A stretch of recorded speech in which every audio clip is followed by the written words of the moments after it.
Well, have you seen it? Have I seen it? Yeah, I have. Yeah. Good morning, lads. How are you? Good. Well, what I want to ask Owen is what happened and where do we go from here?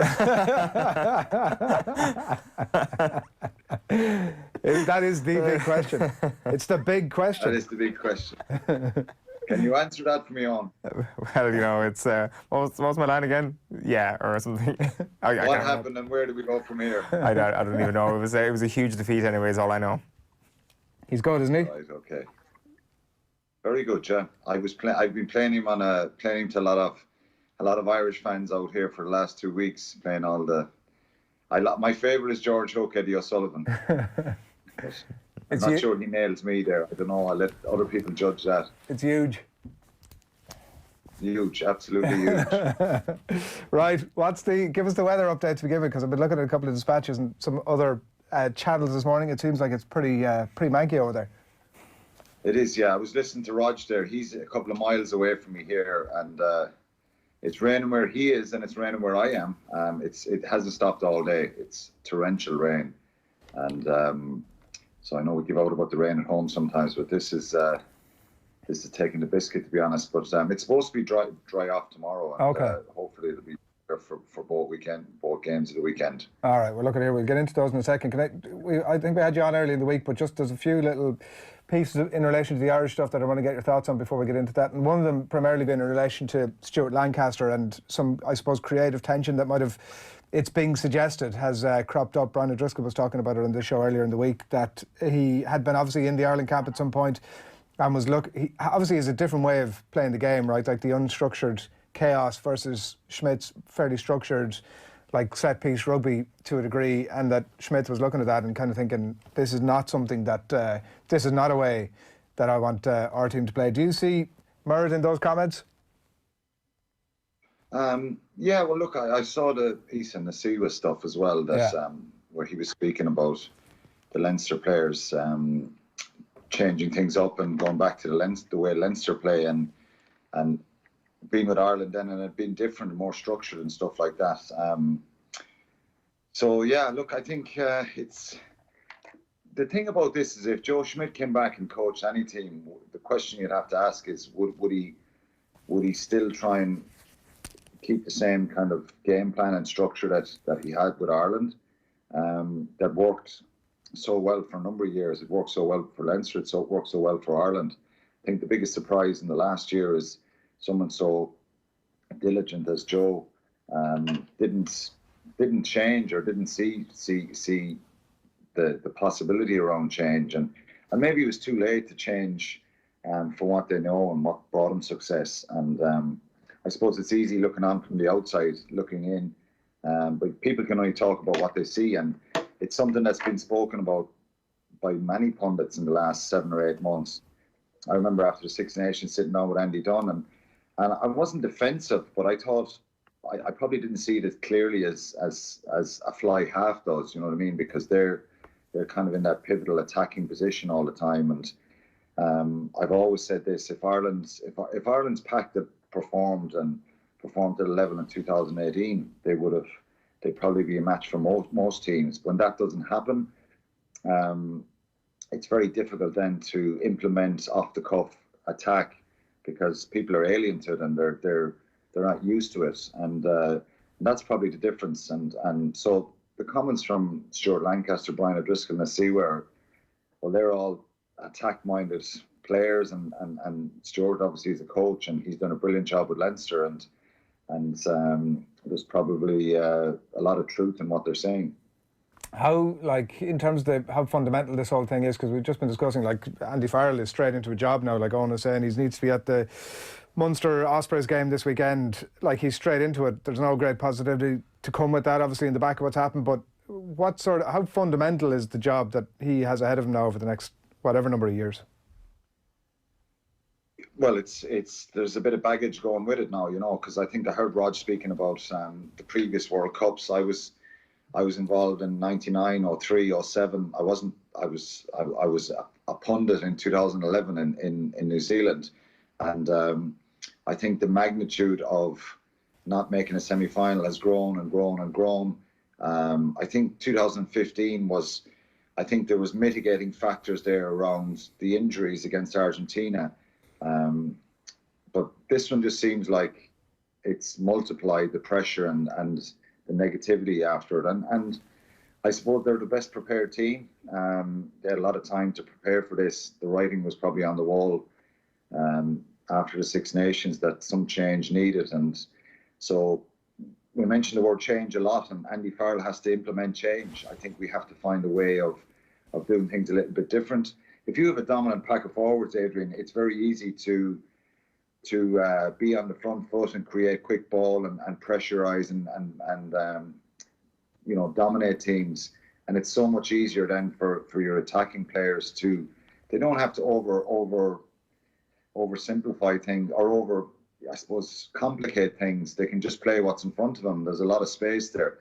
And if that doesn't happen, then you have to find some sort of threat to and try and expose the opposition a little bit with some width in your game. And I just think Andy Farrell has to find a way now and say, right, look back at what's said. And I'm sure there will be a review what's happened. And then Mike Catt is coming in as attack coach. So he's now got to reprogram some of these guys to say, well, you don't completely go away from every team needs the type of direct confrontational style, but it's having something else in the attack when you need it, and adding that on after your set piece has been good and your physicality is good and you can dominate your opposite player. But I think the key now is to try and unleash the players a little bit, bring in some new blood, and I think it'd be quite difficult if you kept the core group of players exactly as the same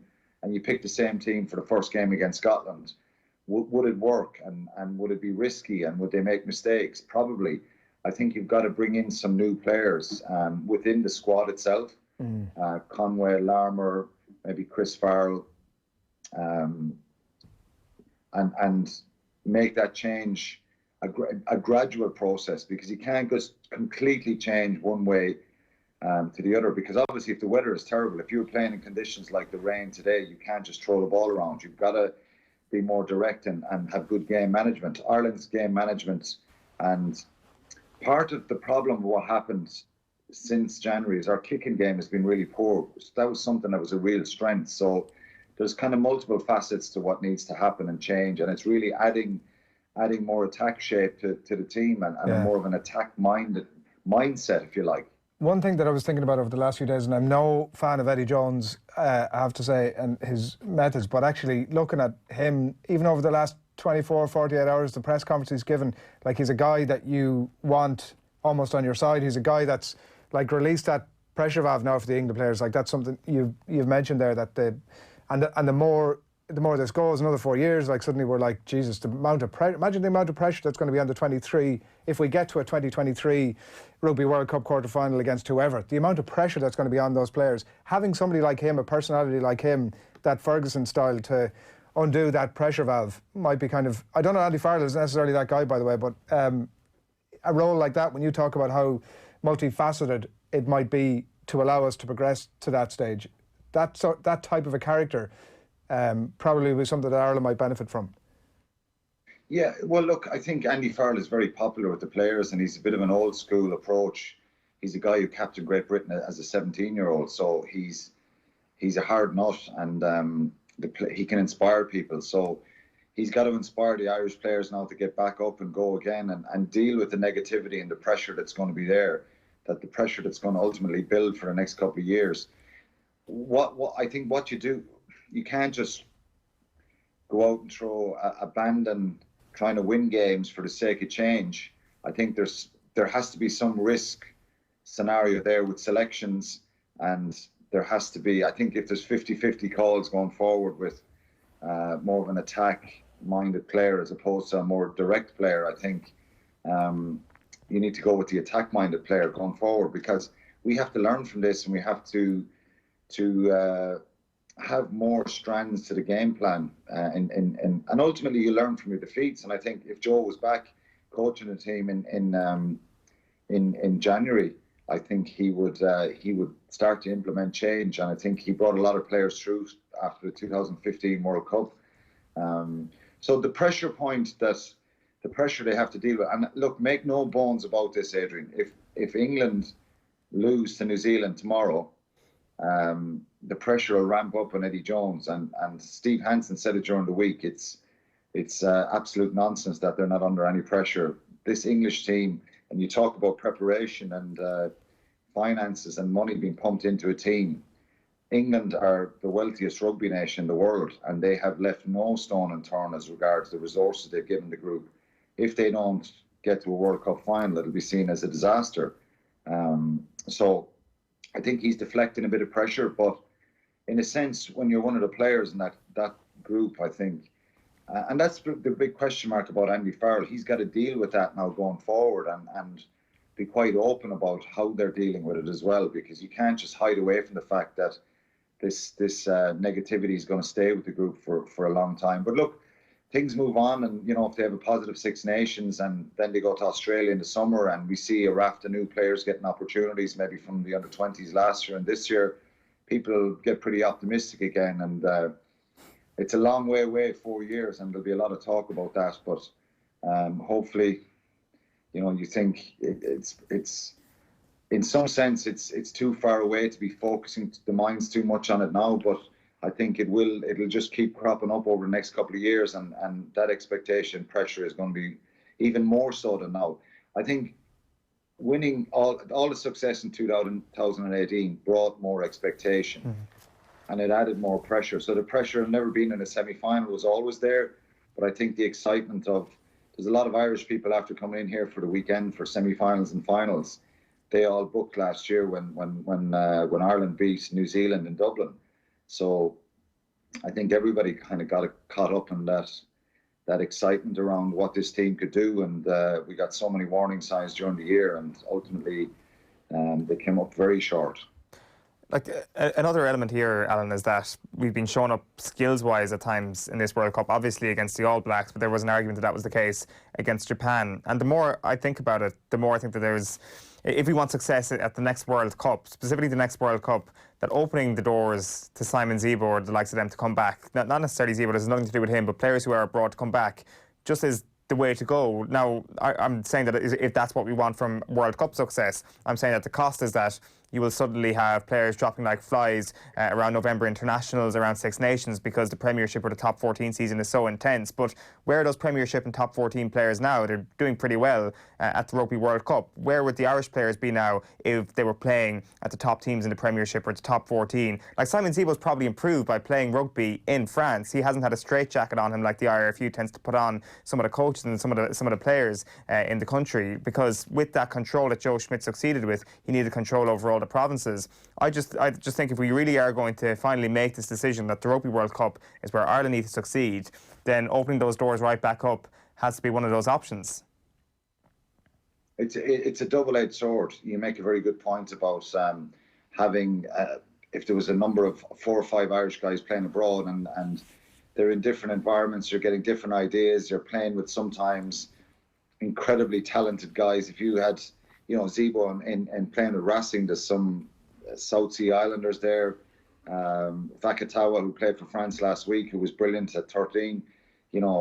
Ideas and things that he does, he could bring back that and share with people, and just, I suppose it's, and if there was guys playing the Premiership, the same. It's been exposed to different coaches and different ideas, but it's like Ronald O'Gara going coaching. He's seen loads of different ways of doing things, and you learn along the way. So there would be benefit in that, but I think the problem is, and I genuinely agree with the fact that if you open the doors to start selecting people for overseas, you're gonna have a lot of players go, and it may affect the game here. Who knows? Maybe it's something that has to happen now. I don't know, but I don't think at the moment, I think we shouldn't pick players who are overseas, because